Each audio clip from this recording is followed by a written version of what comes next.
Good afternoon, everyone.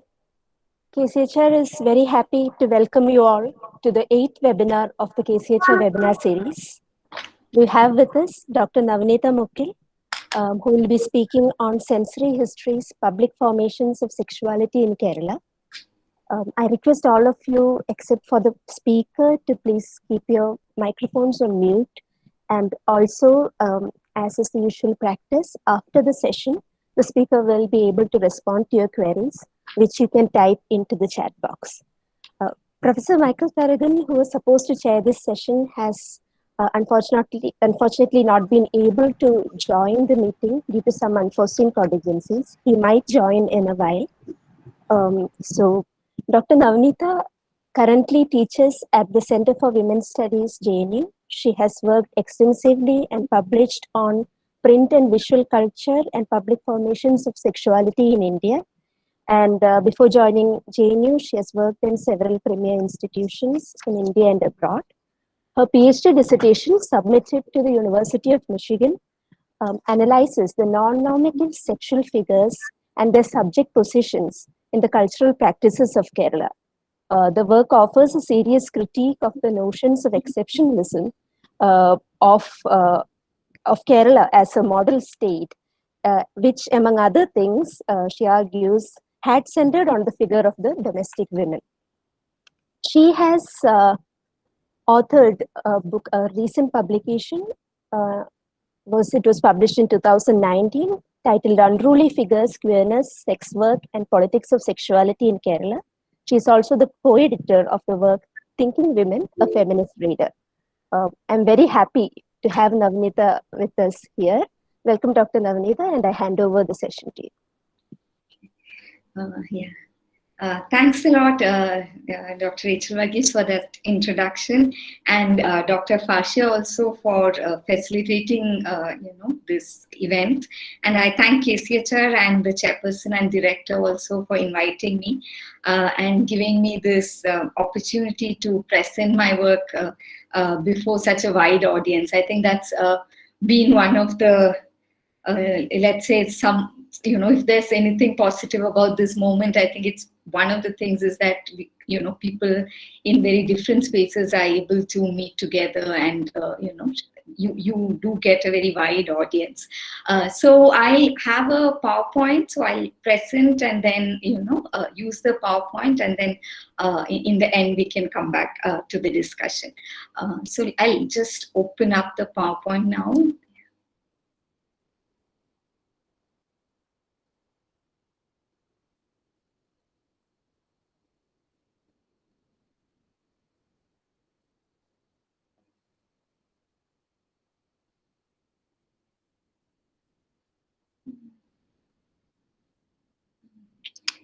See, just a second.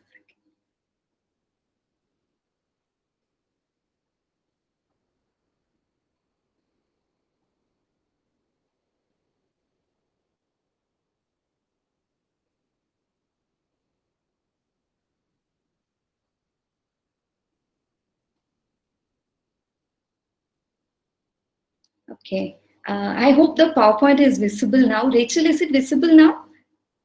It shows that you're presenting your screen. The PowerPoint is not yet visible. I think it will be in a moment. Okay.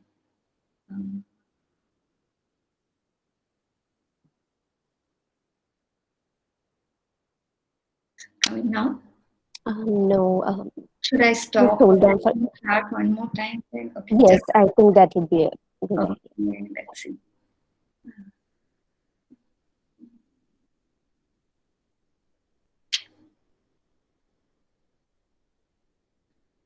Okay, is it showing now?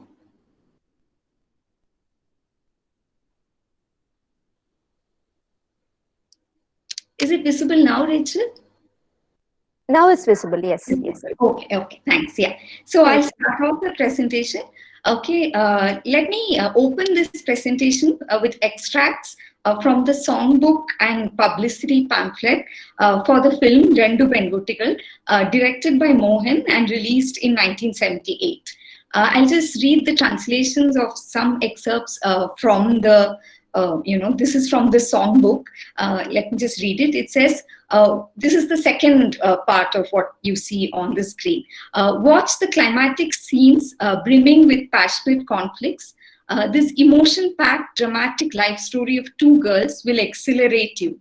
It will make your hearts throb. It will immerse you in new sensations. And the Malayalam word used there is Pudhiyoru Anubhuti Pagarnu Tharum. This address to the spectators takes us to the realm of uncontrolled sensations with the usage of terms that encapsulates heightened bodily reactions such as kori therapicum. You're so moved that you almost feel a chill through the body. Hridayam thrasipicum, that's like emotions that makes your heart tremble.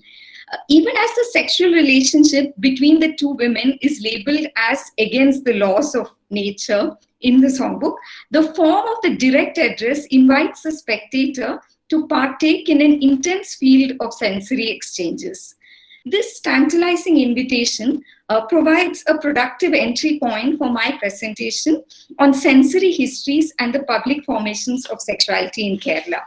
I will use this presentation as an opportunity to reflect on and further develop my research on vernacular idioms of sexuality, primarily in my book, which Rachel mentioned, titled Unruly Figures, Queerness, Sex Work and the Politics of Sexuality in Kerala, which came out last year around the same time.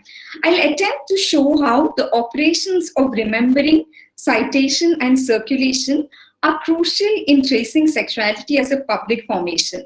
That is, sexuality not as an inner core or identity, not something very stable and completely contained, but as formed through a field of energies, emotions, and movements in public.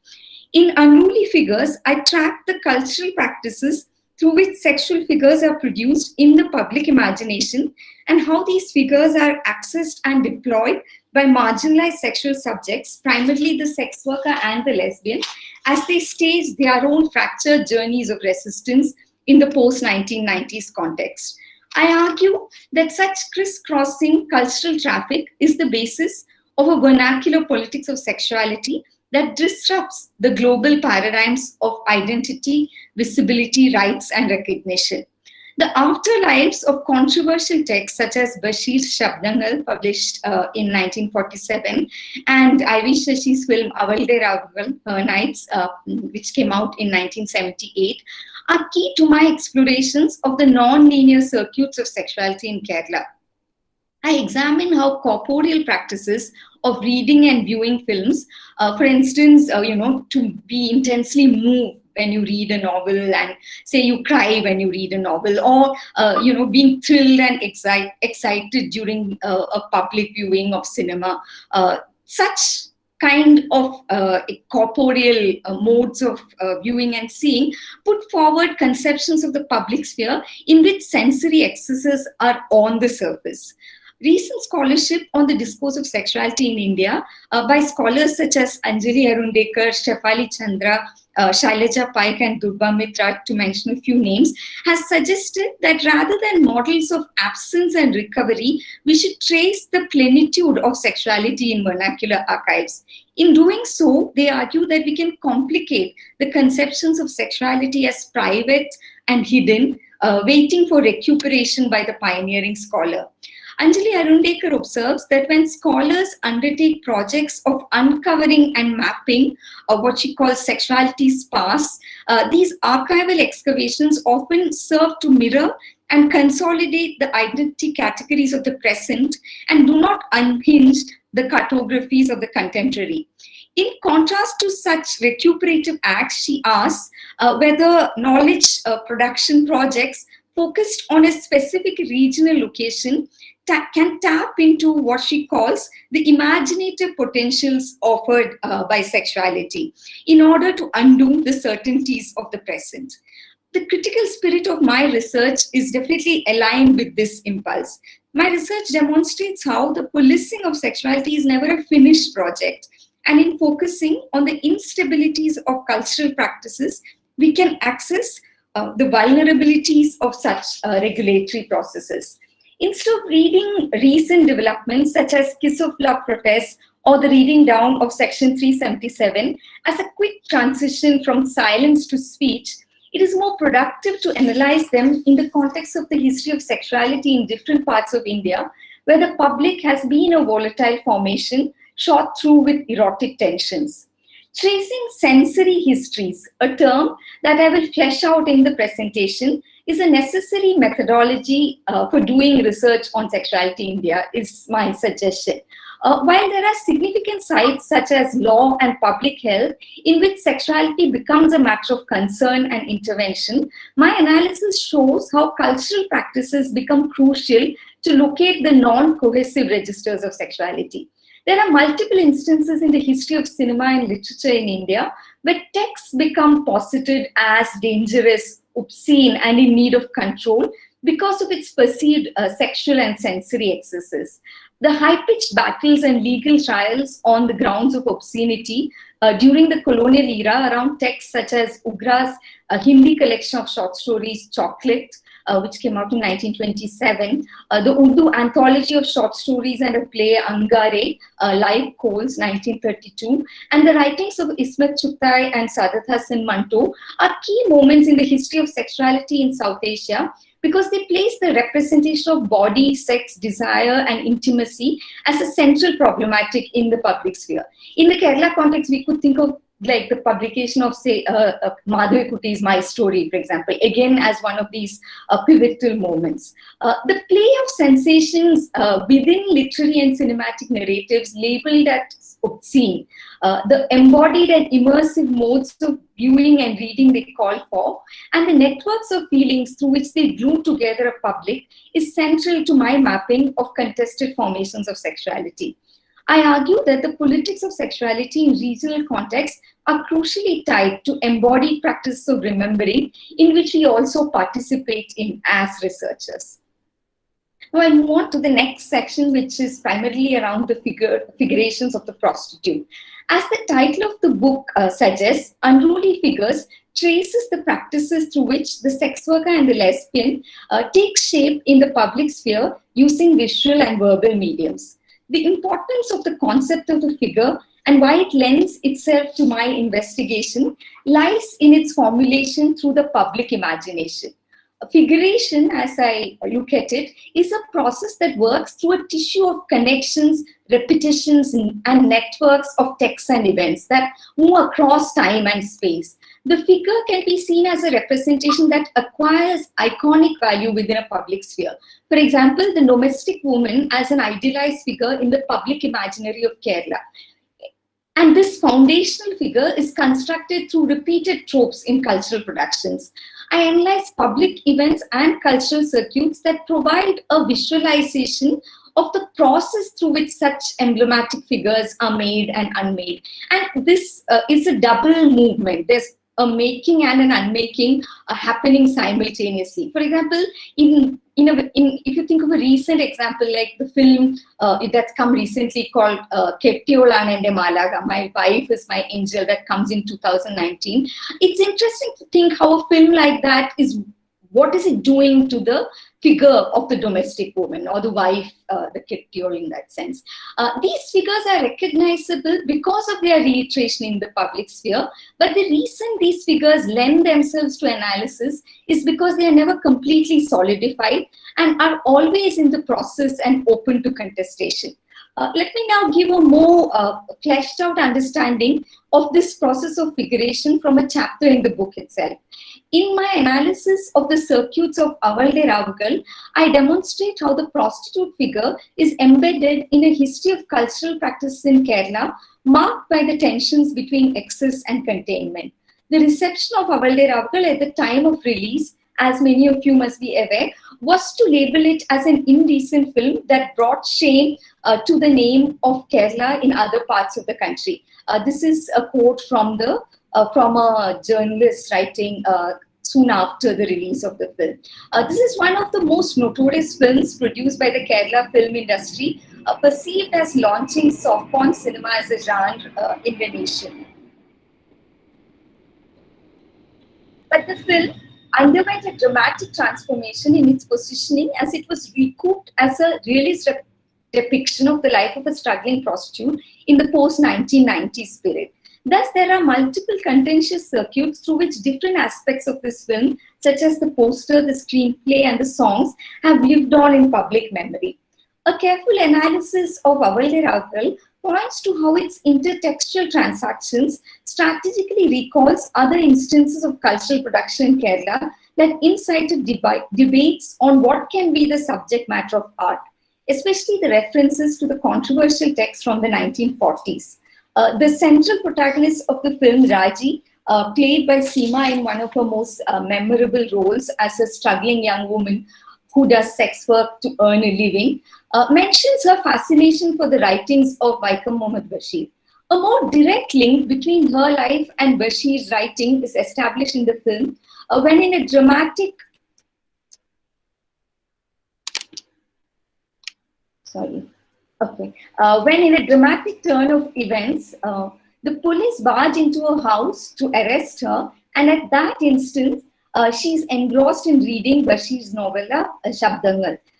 This text that was published in 1947 led to a burning debate on homosexuality and the protocols of literary representation. Even when we read it today, it remains a text that is difficult to categorize and incorporate into existing canons because of its visceral explorations of sexuality. The visual reference to Shabdangal and the depiction of a reading prostitute immersed in this book are moves that establish the director's realist and literary credential, even as he's making a commercial film. When Shabdangal surfaces in Avalde Ravagal, it functions as a mirroring moment. It draws attention to how circuits of cultural texts that occupy the gray zones between obscenity and realism become the networks for the figuration of the prostitute. The publisher's note for the 1999 edition of the screenplay of Avalde Ravagal equates this film text to the literary experiments of the progressive writers movement that challenged the conventions of morality. I quote, like Anju Cheetha Kadagal, 5 bad stories in Malayalam literature, in film, Avalde Ravagal was described as a bad film when it was released 21 years ago. Originally published in 1946, Anju Cheetha Kadagal was a highly controversial collection of short stories in Malayalam by well-known progressive writers. The book was banned on the grounds of vulgarity after a few copies were sold, and the police sealed the press that published the first edition. Through its provocative title, the book is upfront about how it's playing with the sensitive borders between social realism and the pornographic. The ambiguous positioning of all these texts in the Malayali cultural realm points to how what is seen as dirty circulates within the public sphere, and the attempts to sanitize and monitor modes of reception are constantly under threat. Avalde Ravagal is a text that gets labeled as pornography and is revisioned later as a realist text, but the slippages between these categories are evident in the history of the film's reception and the reading of the film itself. I demonstrate that the tensions in the figuration of the prostitute can be unpacked by focusing on the volatile traffic between visual and literary forms that traverses such divergent registers from realism to pornography. These slippages in modes of address, textual codes, and practices of reception are also central to the sites that put into circulation the figure of the lesbian. The 4th chapter of the book, Living Together, Dying Together, The Politics of Lesbian Hauntings, that's the title of the chapter, focuses on a compilation of investigative interviews with community members conducted by the activist group Sahayatrika after the suicide of 2 young women, Amini and Meera, in 2001. These interviews were published as a central part of the anthology Mithigalkappuram Swavarga Laingikatha Keralathil, Beyond Myths, Homosexuality in Kerala, which came out in 2004 and is one of the first anthologies on homosexuality to be published in Malayalam. In the period from the early 1990s to 2010, the initial decades of the configuration of lesbian politics in Kerala, practices of memory have been crucial for mobilizing the lesbian as a political subject.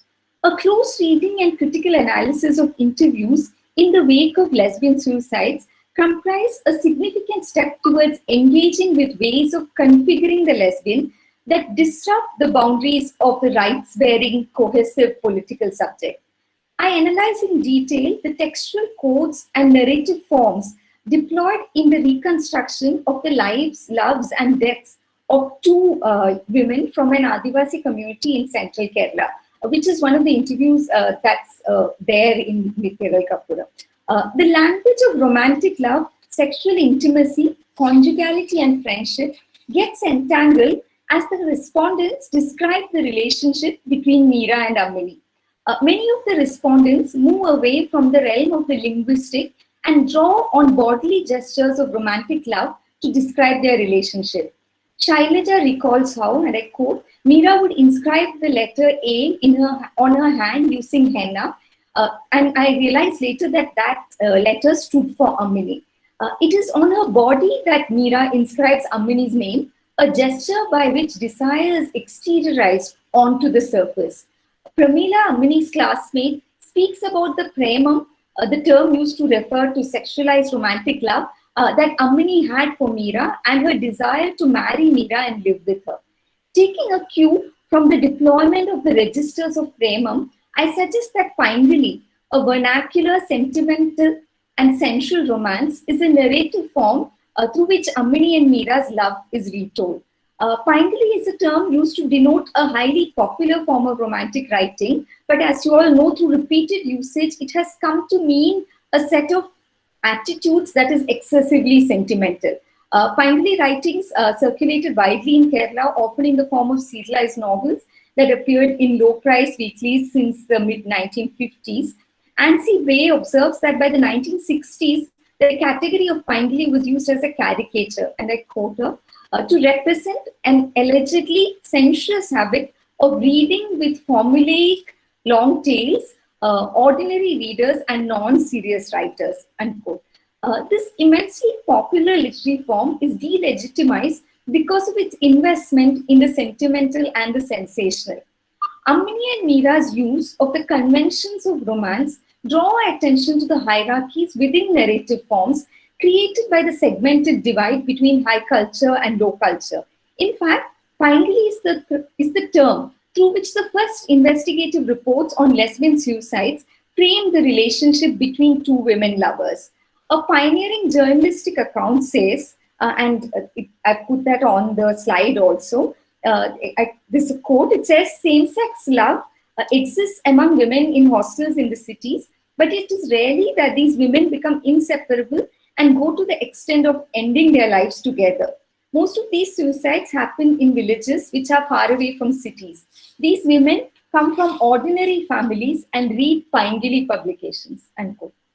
This is from Sebastian in 1999. In spite of the effort to draw attention to these suicides, in this comment, the journalist judges these women lovers as misguided.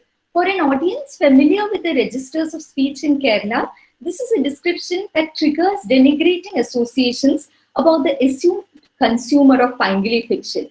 This is usually a young woman from the lower middle class to lower class with a basic level of education for whom reading is an emotional exercise of indulging in titillation and sentimentality. The readers of Paingali fiction are characterized as over-involved with these textual narratives, so much so that their life begins to imitate fiction. The journalist's comment about the women lovers as readers of Paingali writing also shows how he does not think they are equipped to become political subjects. They may be literate, but their literary tastes are not evolved enough to mold them into individualized agential subjects. Thus, they are placed in the position of victims who need to be saved through outside intervention. In a culture that is heavily invested in print and visual aesthetic productions, there's an assumption that the performance of everyday living is complementary to practices of reading or viewing films. This is not a causal relation, such as reading about an act of suicide in a novel and then attempting suicide. It is more that the structures of the affective realm of the fictional world, its ways of dreaming, desiring, loving, and grieving, provide the reader with a mode of performing life itself. This is why a judgment on a literary form becomes a judgment on ways of living too. The lesbian women in the suicide narratives lack political potential for Sebastian because they read the wrong kind of novels, and therefore their subjectivities are not shaped in a way that they can rebel in a productive fashion. But a look back in history will tell us how it is that the finely formed indeed has provided the grammar for same-sex love, and thus it is not surprising to encounter these tropes in the retellings of the Amini and Mira's relationship. Rendu Penkutikal, Two Girls by Nandakumar's novel that was published in 1974, one of the earliest popular novels in Malayalam that weaves a tale of lesbian romance and sex, follows some of the conventions of Paingali writing, pointing to the malleability of the form of the Paingali novel.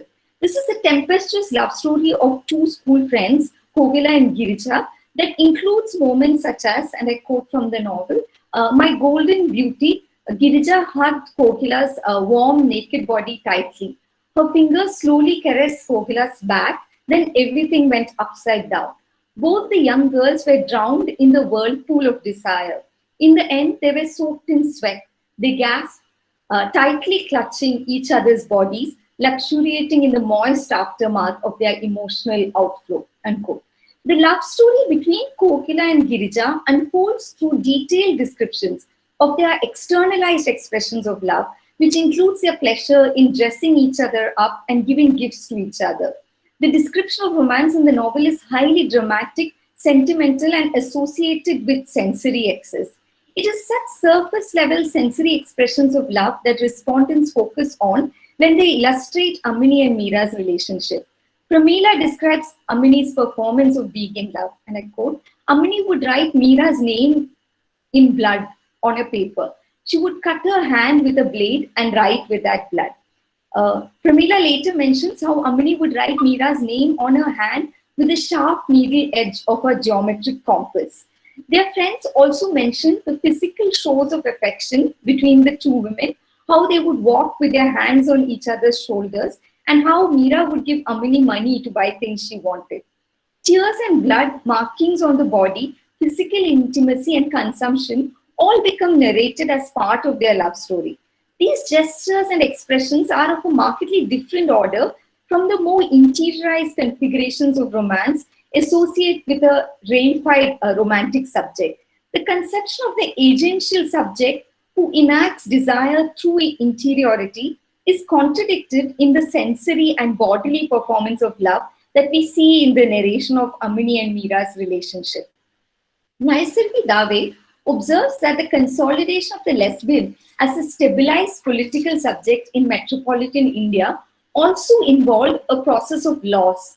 That, and I quote her, one such loss was a circumscription of the affective space of politics, such that sex, pleasure, and desire were gradually deemed less than fit for this emergent, newly politically aspiring lesbian community. Unquote. The performances of Paingali romance raise the political implications of retaining such affective excess, even when these markers make the protagonist deviate from the model of a suitable political subject. The interviews conducted by the Sahayatrika team function as a rich archive that shows the limitations of a global gay lesbian discourse that is invested in a rarefied conception of desire and action that will lead to self-empowerment. The networks of sensory exchanges that connects the reading and viewing publics points to how queer politics draws on the erotic charge of the public sphere. Many texts that we return to today as early representations of queerness move away from a model of sexuality as identity.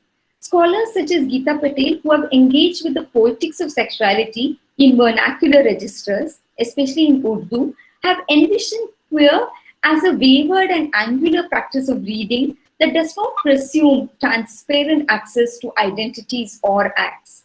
These ways of reading trace how the multiple possibilities and affective responses triggered by cultural production cannot be completely streamlined or controlled. Thus, the dissemination, transformation, and proliferation through which cultural texts become alive and imbued with multiple meanings is crucial for a vernacular politics of sexuality.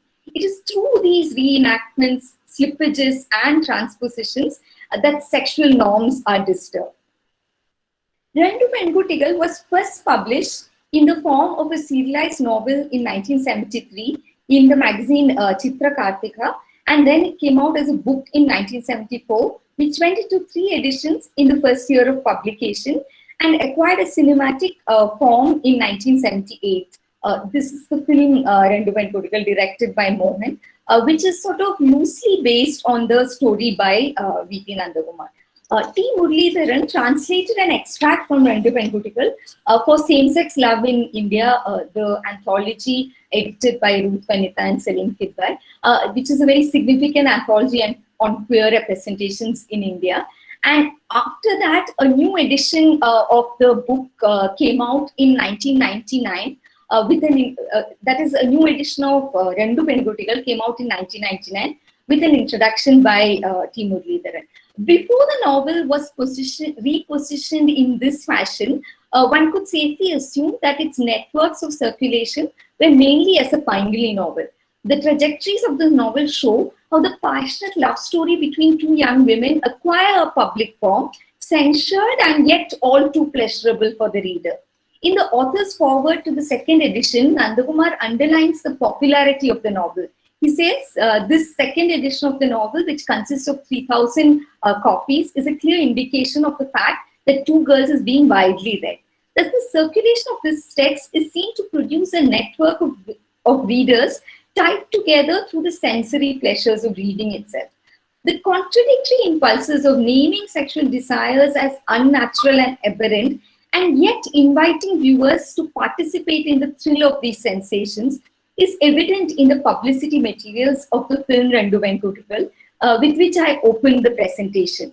The screenplay and dialogues of the film, written by Surasu, point to significant differences between the novel and the film, but I do not really have the time to dwell on these differences today.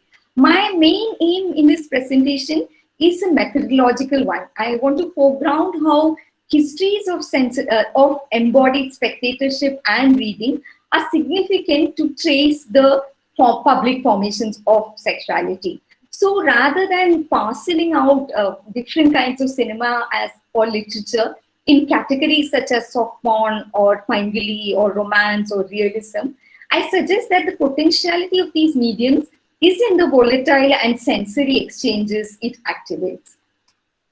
While the publicity materials such as posters, advertisement, songbooks, songs, and screenplay of Mohan's film Rendu Penkutigal are available, even after searching for a really long time, I've not been able to locate the film in formal or informal repositories of Indian cinema.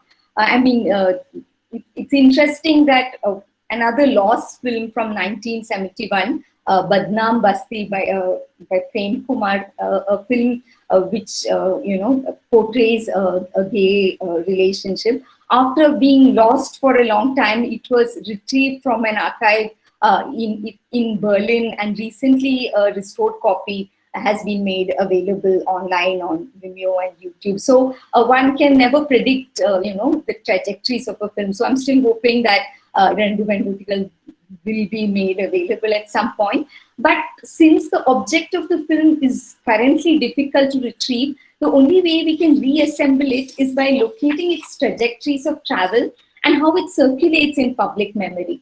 Thus, the film text as a missing object also bring to the fore certain methodological challenges of studying cinema and sexuality. I suggest that we need to place this film in the larger field of cinematic practices in the 1970s and 1980s and see the different ways in which it is circulating even now. Materials such as posters, songbooks, songs, and their circulation, as well as memories of film viewing that are now present that we can now retrieve also through online digital discussion forums, may allow us to map the links between cinema and the sensory exchanges it activates. The song from this film includes an English song that celebrates all forms of love, in the lyrics, and it's sung by the vocalist Usha Uttu, noted for iconic songs about sexual pleasure in the 1970s. If you look at it, prior to this film, she had sung other hit songs in Malayalam films, such as I Am in Love from the film Kanyakumari, and Love is Just Around the Corner from Chattakari. This musical sequence in Rendu Pengutikal, as well as the heightened and novel sensory experiences that is promised in the publicity booklet, gestures towards how the representation of lesbian desire is placed within a circuit of sexually explicit representations in Malayalam cinema in the 1970s and 80s. In 1978 and 1979, there are many other films such as Rati Nirvedam, Sexual Awakening, which is a 1978, which came out in 1978, Avalgal Avagal, which I mentioned earlier, which is also comes out in 1978. Sharapanjaram, Cage of Arrows, that comes out in 1979. And there's a range of other similar films in the same time period that display women both as objects and subjects of desire. The opening song of the hit film of the 1978 Sharapanjaram, the song is, it's called, it's titled Malarinde Manamulla Ratri, a night that carries the scent of flowers. This is a spur of the moment celebration of youth set in a Catholic women's hostel in which young women are exalted to tap into the central potential of the night. In the song and dance sequence, we see the exchanges between these women as they strike sexually enticing poses, flirt and dance with each other. The lyrics of the song are a celebration of heightened sensations, from the scent of flowers to the intoxicating textures of the night and the seductive dance movements all draw us in as viewers. A film such as Rendu Venkutikal has to be placed within the circuits of, within such cinematic circuits in which sex is on the surface. Films that assemble different permutations and combinations of bodily acts that will thrill the viewers. Song sequence of women's erotic interactions staged in fantastic landscapes or segregated spaces such as women's hostels is placed alongside other set registers of sexual scenes such as bedroom sequences of heterosexual sex, bathing or shower scenes that display women's bodies, and often bar dance sequences. The eclectic design of popular cinematic genres such as action films, crime films, and soft porn films allows them to hold within their folds differing permutations of bodies and desires. Later in the presentation, I'll also point to how practices of viewing B-grade cinema acquire disruptive afterlives in contemporary queer politics. In the 1970s and 1980s, we can also see that there are many films in which the intense relationship between two or more young women forms its emotional fulcrum.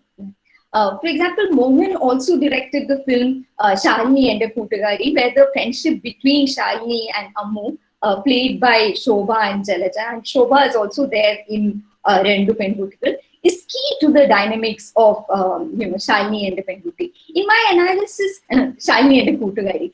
In my analysis of the Malayalam film Desharnakili Karayarilla from 1986, one of the anchoring texts of Unruly Figures, and actually the cover image of the book is a screen grab from the film. I point to how the emotional charge of watching this film is associated with the process of being set into motion by a force field of gestures, looks, and acts that binds together the movements of these two young women. That's what is moving the viewers also forward. That's what anchors us as viewers. Even in the final emotionally charged scene in which Sally returns to Nimi, her affirmation of her attachment to Sally is in the form of a question. She asks, "Having you understood me yet?" She asks Nimi, leaving the audience to fill in the gaps of what they or Nimi understand, and thus making possible multiple interpretations of this relationship. The process of queering that Desharnakili Karayarilla undertakes sets out to trouble the naturalized construction of the heterosexual couple and injects a sense of instability into the social sphere itself. As Alice Kusner argues, the queer possibilities of cinema are linked to its power to immerse the spectator in a sensory experience that can be transformative. not because it offers a singular node of identification, but because it triggers the pleasure of inhabiting multiple positionalities. Thus, a film such as Rendu Pengutikal has to be placed within the circuits of cinema that assemble different permutations and combinations of bodily acts and feelings that have the capacity to move the viewers. Now I move on to the final section of the paper. In the last 2 decades, we can see how queer politics draws on networks of popular cultural practices and re-signify them through performative utterances or gestures. To give a concrete example, in the last chapter of Unruly Figures, I analyze a multimedia art project by artist and activist Arya Krishnan Ramakrishnan titled Sweet Maria Monument, Doing and Undoing an Imaginary Archive, which was exhibited in Ambedkar University, Delhi in 2014. And a different version of this project was shown at the Kochi Biennale in 2018-19. In my discussion, I'll primarily focus on the 2014 version of the exhibition. This art exhibition is a memorialization of the brutal murder of a transgender activist, Sweet Maria, on May 10, 2012, that shocked activists and supporters of sexuality movements in different parts of India. The exhibition catalogue and the short film that was part of the exhibition worked through the irresolvable tensions of doing queer politics in India today. The 2014 exhibition was envisaged as a multimedia monument for Maria and curated the work of multiple artists who engage with concerns about gender, sexuality, and the body. Monumentalizing and archiving could be read as practices that give solidity and permanence to the past and produce a record that can classify bodies, events, or act. But rather than order, solidity, and stasis, here the emphasis is on movement and change. Not only is the archive imaginary, it is also tied to a perpetual cycle of doing and undoing, in which various traces of Maria's body are gathered and dispersed in the space of the exhibition. Arya Krishnan writes about how Maria used her body to challenge and rewrite dominant conceptions of masculinity and femininity. She accessed and provocatively deployed the prototype of the loose woman who's available for a sexualized gaze. And I quote from Aryan's work. He says, Kadappuram Maria, a flamboyant persona at times dressed up for performance, comes from a cinematic lineage of stereotypes of a whole, a loose woman. Sweet Maria took this popular image everywhere, to C-class movie theaters, markets, the beach, protest marches, the football ground, media discussions, TV shows, and many other places. Sorry.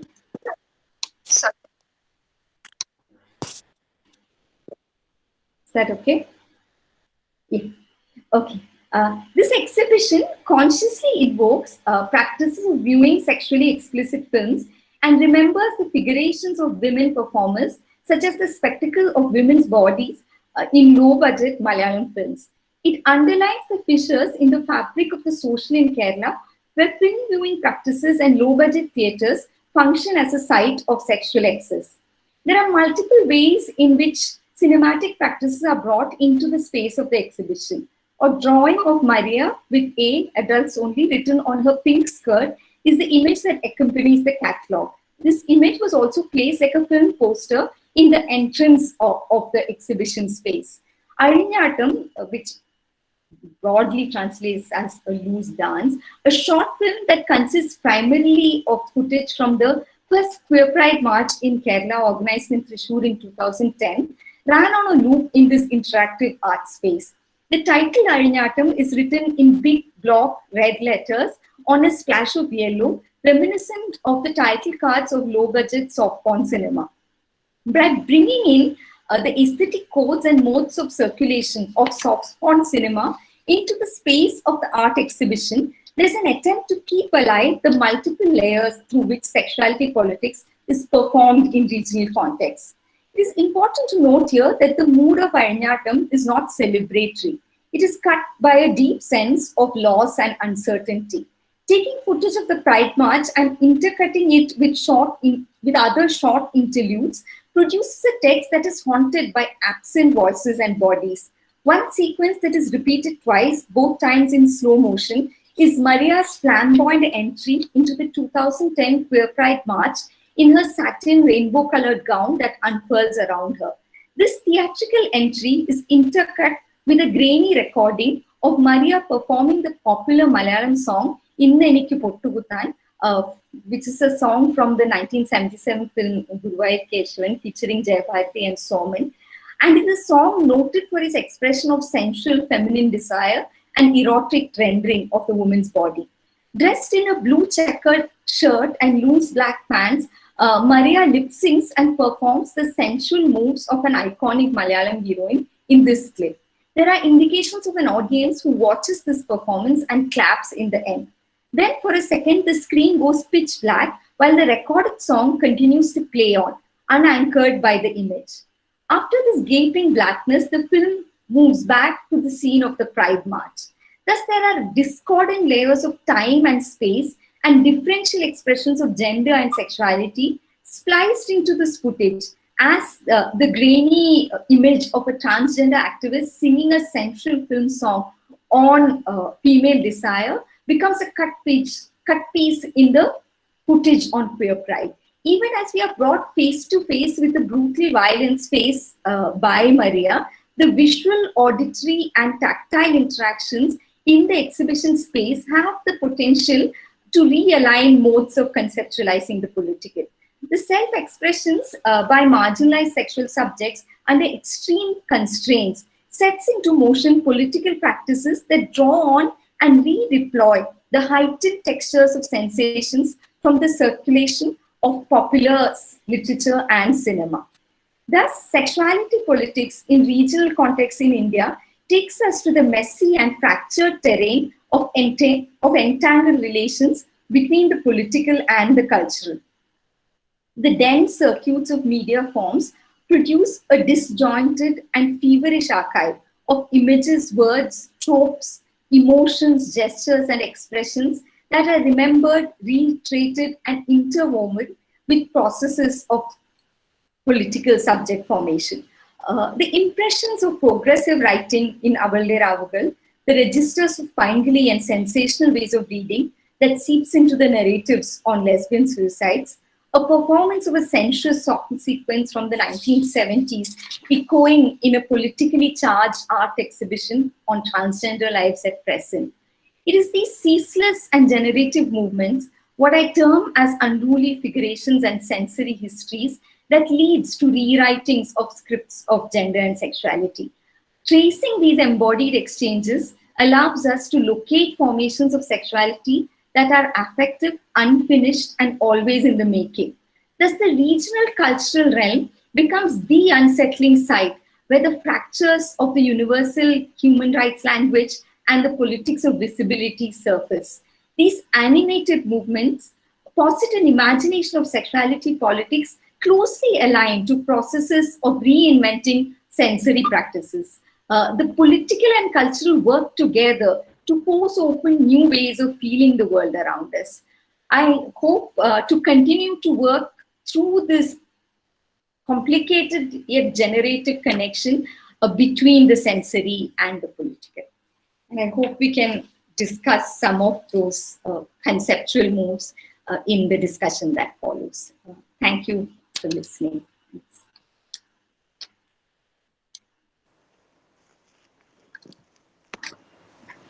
Thank you very much, Navaneetha, for that brilliant presentation. I believe Professor Michael Karagan joined at the beginning of your talk itself. Professor Michael Karagan, may I request you to give your comments? And I'm sorry I was a bit late, and I was not present when the first few minutes discussion transpired.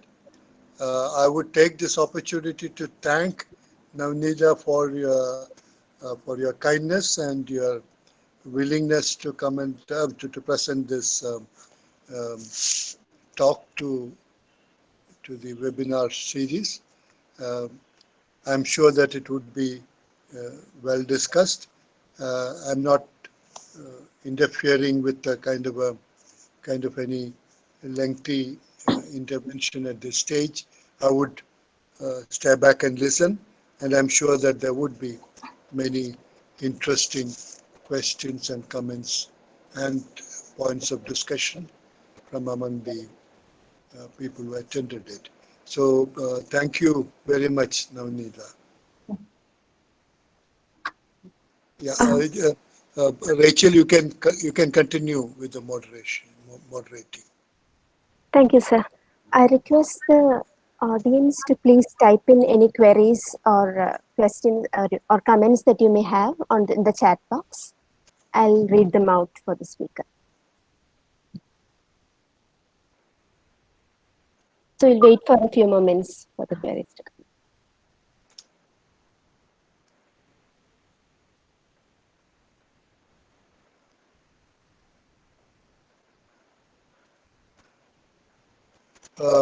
Can I?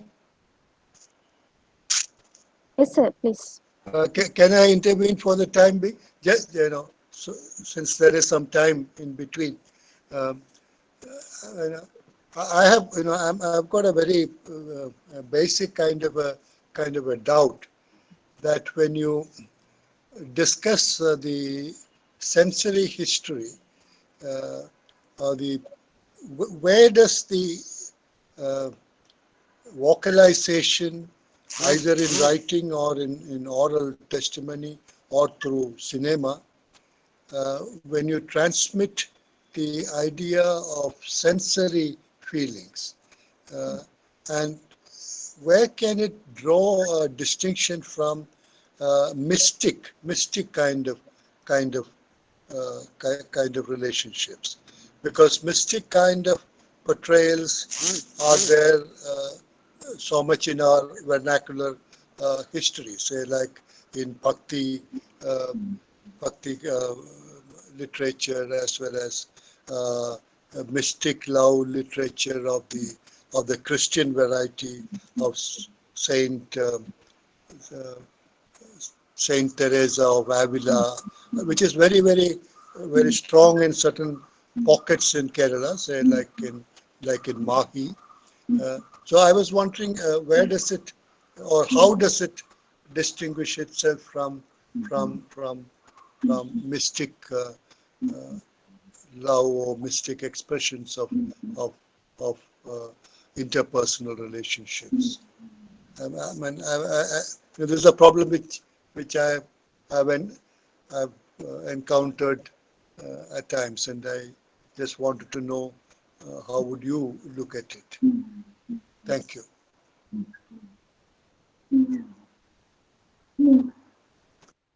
It's not something I've really, thought about, but it might be an interesting, set of material to look at, like because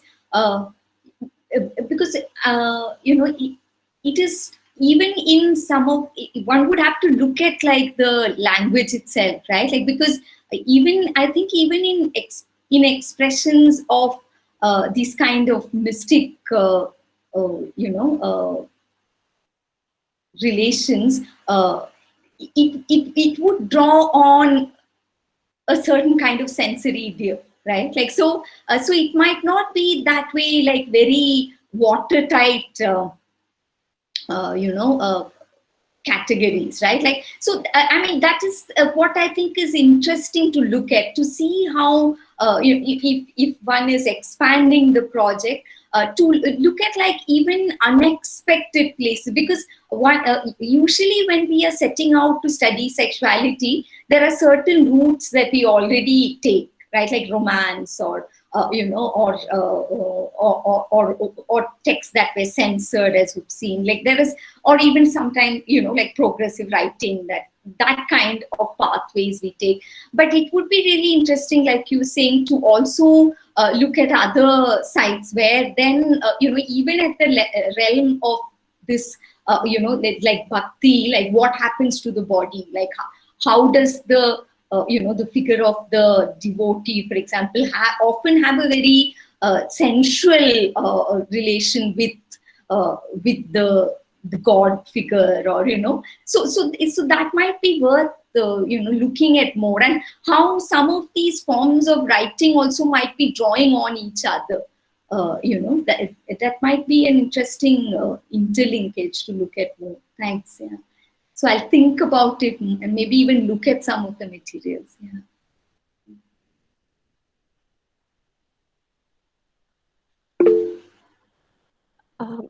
We have a query from Rashida Parveen.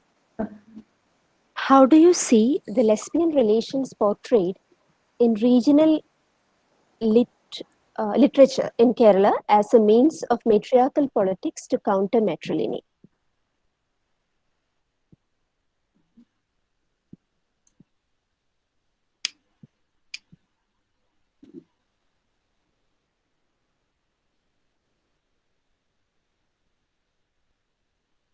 I actually know whether it's working in that fashion, whether lesbian relationships are actually countering matrilineal, because when we are thinking about at least the forms of writing I've looked at, the text that I'm talking about here, it's not as if it is first of all,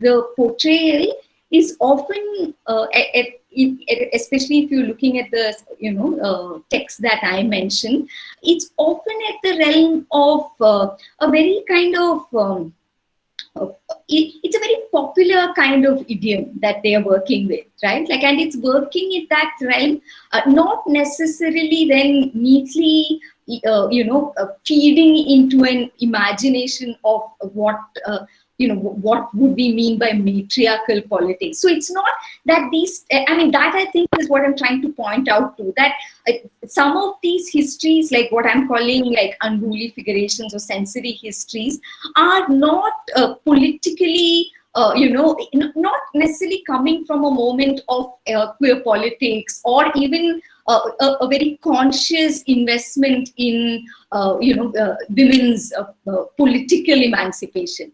Rather, these texts, say, if you read Rendu Vengutikal, it's far more about a certain kind of an investment in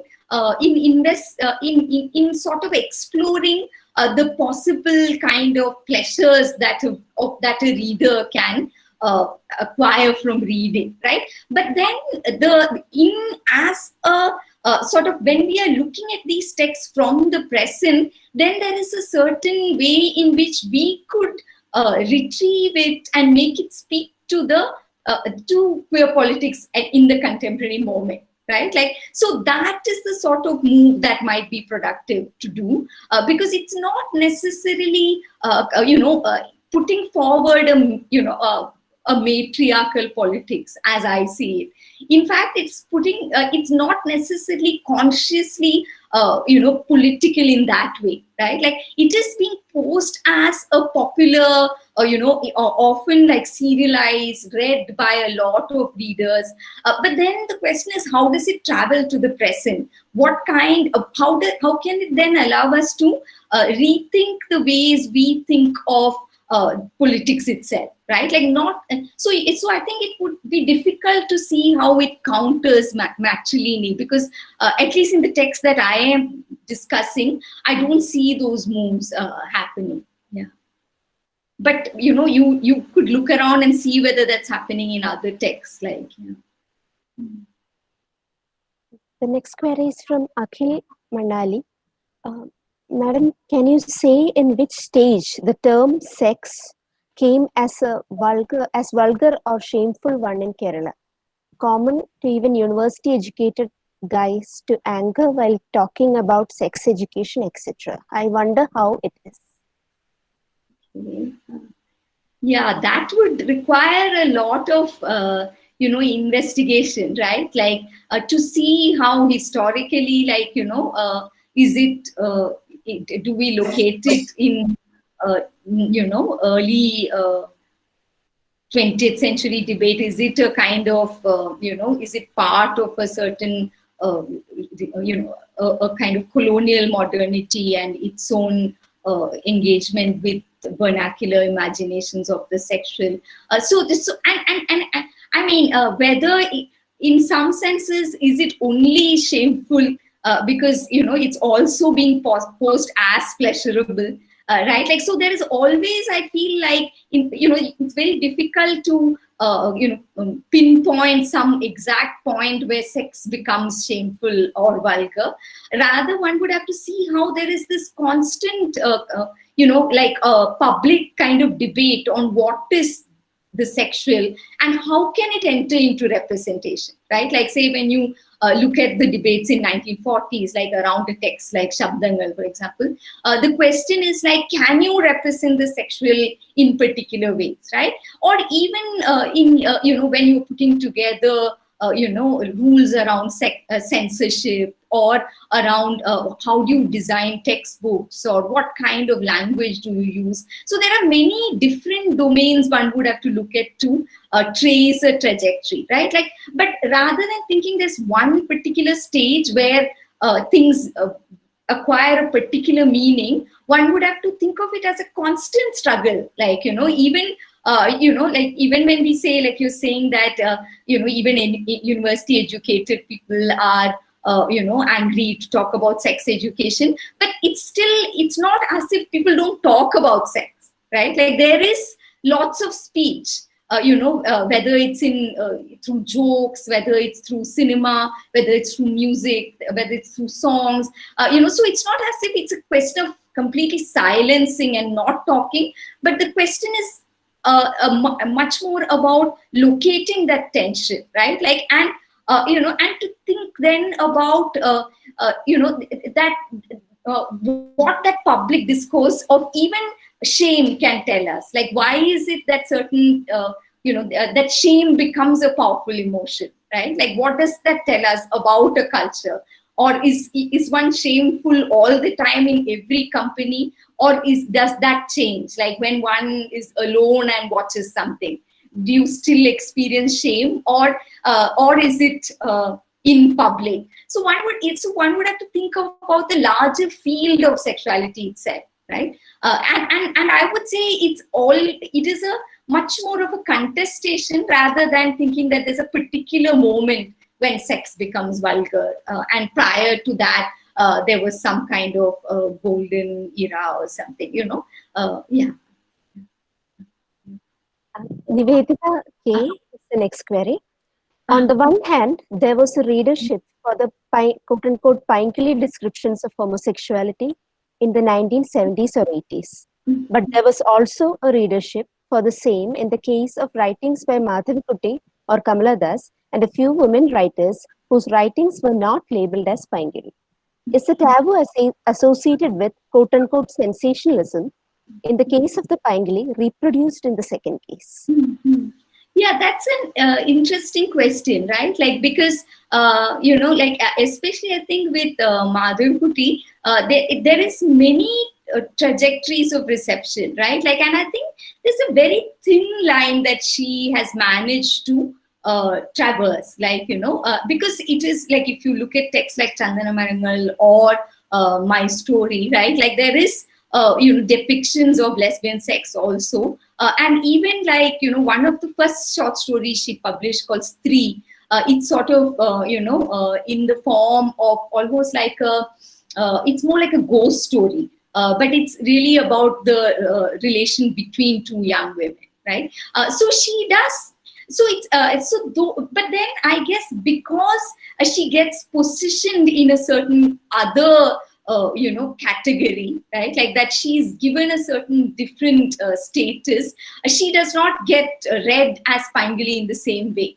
But again, like, the whole question of women writers themselves writing sensational fiction about the body, especially when you get into forms such as autobiography in the case of Madhavikutty, and the tensions that produces, is an interesting one to track, like, so and like you're saying, it might be one would have to look at reception at different stages, like, and to see whether what allowed for her not to be classified as Pangili, like, was it her location, was it the style of writing, or do styles of writing actually speak to each other much more than we think? Because I do think there is a certain sensory quality to Madhavakuti's writing too, right? Like that draws in the readers in particular ways. So some of these watertight categories that we are working with at present, we might need to open them up much more. Like, so that's why I think, working with sensory as the framework rather than Pangili or romance or soft porn becomes useful. Because then one could see how, what happens when women writers use that form, like, who can write about the body in different ways, or those questions one could ask in new ways, I think. Yeah. The next question is from Kochurani Abraham.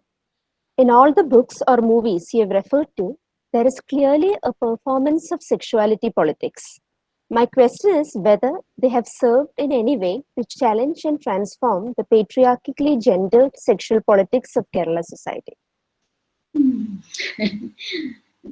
That's a question all of us will have to answer, no? And in some ways, like, it's, in the book, like, I clearly say that there is, it is not a moment of arrival at any point, right? Like, so if you look at sexuality politics from regional context, it's very different from producing a more global or national story, because this whole move from sexual silencing or repression to a certain kind of sexual progress or visibility or liberation as a certain pathway that you can track will not work at all when you come to contexts like ours, right? Like, because even like the whole question comes about, like, whether legal change, for example, like now section 377 has been read down, right? But recently we had another whole debate in Kerala about a young woman committing suicide, and again the whole kind of way in which families deal with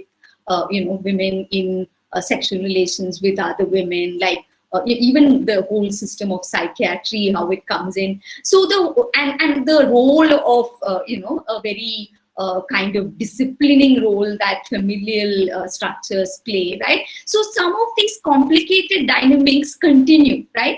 And that, I think, is the challenge of doing sexuality politics from a very local context, right? Like, because often then you're constantly dealing with these contradictions. You can't produce a simple narrative of things have changed, because things have, but it's not as if things are not changing at all also, right? Like, so one would have to track this kind of constant movement, I think, rather than saying there is no change at all, right? So that requires, for, I think, many more careful studies of every moment, right? And very localized studies also, I think it becomes really necessary. Yeah. We have two questions from Jaya Thambi. I think I'll read them out separately because they are on different themes. The first one is, most of the works you mentioned were written by men. Could you explain if this was reflected in the readership also? How does women's writing of homoerotic desire depart from those works, if at all they do? Yeah, this is a question, right? Like, because in when you are thinking about many of the works that we are that I mentioned, especially from the 70s, like and even earlier, right? Like it is, and they are the ones that are acquiring the tag of popular writing, right? Like, so it's. I guess, like, what came up earlier with Nivedita's questions also, like, when we looking at, say, Madhavikuti's writing, it might be interesting to compare. Like, so I'm sure many of you have read texts like Chandana Marangal, and even, or even the discussion around Lihaf in the context of Chuktai's writing, because that again is a major debate, right? In the when you are looking at the more of a larger, broader Indian context, one of the early texts that is really becoming a public kind of debate around how do you represent lesbian sexuality is around the text Lihaf, right? And there it's interesting to see how and not just in Lihaf, but even if you look at Chuktai's Crooked Line, which is an autobiographical novella, in which again similar to my story, there again she talks about her experiences, her sexual experience with other women as a younger person. And I definitely think there are differences in strategies of writing. One would have to compare them. But one thing is that, I mean, especially if you're looking at the discussions like around Lihaf, one of the things is also the way in which the reader is, there are both differences and similarities, because Lihaf also works in a very tactile fashion. It is also, in that sense, extremely sensory. It's about what this young girl sees and experiences. So the language and the style of writing definitely draws on these kind of affective idioms. But then I think like there are differences also in terms of reception. Right, like Chuktai being a Muslim woman, the way she's positioned and the public debate around her, or even the only woman writer in Angare was Rashid Jahan. All the other writers were men. So the way Rashid Jahan was attacked after the publication of Angare was much more than the other writers. And one of the interesting things about Anju Chita Kadagal was that Lalitambika Andarjanam was supposed to be the sixth writer. So in an interview, like Kongunamatki says about how, they initially thought about 6 writers, but then they thought having a woman writer, would have been too much of a controversy to deal with. So she did not finally contribute. So that is also an interesting problem, right? Like that, who can take on this tag of being a progressive writer or breaking norms of writing, and what are the costs of that? Right. So rather than thinking that there'll be some intrinsic difference to the writing style alone, I think it's also the positioning of the figure of the writer also, right? And how these writings circulate. I mean, there's also these practices, sometimes male writers writing under women's names. Nandakumar repeatedly says that he got many letters from women who really were very impressed by his novel. And he continually, writes about that women readers wrote to me. So there is also this whole figure of the woman reader. I think that is another interesting problem, right? Like, because even though the writers are men, in some ways, especially with Paingili, there is a certain default assumption that the reader is woman, right? Where again, many gendered assumptions come in, right? The form gets delegitimized also because it's seen as this sentimental women's form, women reader as a form in some senses, though the writer is a man, right? So there's all these complicated transactions of gender being worked through via these public negotiations around writing itself, right? Like, which is definitely, there's much more there to look at, I think, in terms of practices of reception, readership. Thanks. The second question by Jagannath is, the films such as Sharavancharam, Avalude Ravagal, Rati Nirvedam were produced at a time when the only platform for viewing sexually explicit cinematic content was the theatres. So how do you look at the reception of the films in terms of the politics of production and consumption? Mm-hmm.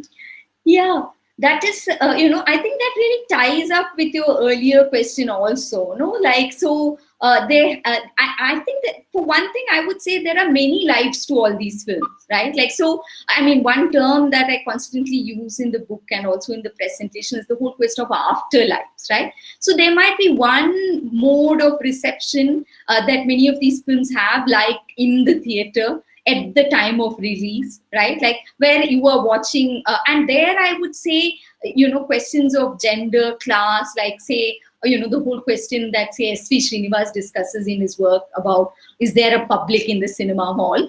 So the cinema hall as a contested space where differences about caste, gender, all those kind of questions about respectability, who can enter into the space of the theater. Again, what would it mean for women to, to go into theaters for such kind of films? Again, they are not, I would say we would have to do it, maybe draw on public, memories of viewing also, right? It's not often there is very less reconstruction actually about how those spaces look like, who actually went to see these films.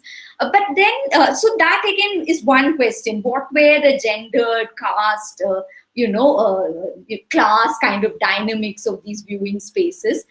Secondly, I would say there is a different life to these films because many aspects of the films also travel, right? Like say, for example, the poster of Avalde Raval. Many of us who might not have seen the film would have seen the poster, right? Or say the songs of many of these films. Even at that time, the songs would have had a different life than the film itself. And now with television, with digital media, there is a way in which many of these films are being recirculated, right? Like, and they are often being restored. They are being positioned in different ways. Like say, like I was mentioning that whole discussion around Badnaam Basti, which is a film that gets made in 1971 and gets very less attention, is completely lost. But now there is a restoration and so much writing about how we should see this as the first gay film. Like it had a big, there was a lot of attention, right? So in some ways, then the whole question of viewership, the politics of consumption is also changing at present. And many of these films then are having a new moment of circulation and reception too. And I think the digital plays an interesting role there, right? Like, so these new platforms of viewing, and what does it do to our relations? Because now many of these films you can watch online, like YouTube, has, even if not the full films, at least the clips, right? So then the figure of the viewer also, and even the practice of viewing changes, right? So the whole dynamics of the theater and collective viewing goes away, but there might be many new kind of spectators that are being produced and new modes of viewing also. Yeah, so those questions are definitely very productive to think through. Akhil Manali has followed up on his earlier query about sex education in institutions. Do you have any suggestions as a way to give sexual awareness and orientation to school children, hitherto to avoid divides and violations? Yeah, I am maybe not the best person, because I really have very less training in doing workshops and, in sort of actually interacting with school children about, so my training really does not allow me to think of any specific suggestions. But if you contact me, I can put you in touch with other people who have been. I mean, there's a lot of interesting work that's happening, and organizations who are working, especially with adolescent schoolgirls. Like, I mean, I know groups in Delhi, but in Kerala also. So there is a larger, I mean, it's a larger conversation, right? Like, and maybe we should, have it. I'll be happy to talk about it more at some other stage, right? Like, because currently I don't have any specific suggestions. Thank you, Navaneetha. Those are the queries that have come up in the chat box so far. Professor Michael Tharagan, would you like to have some concluding remarks?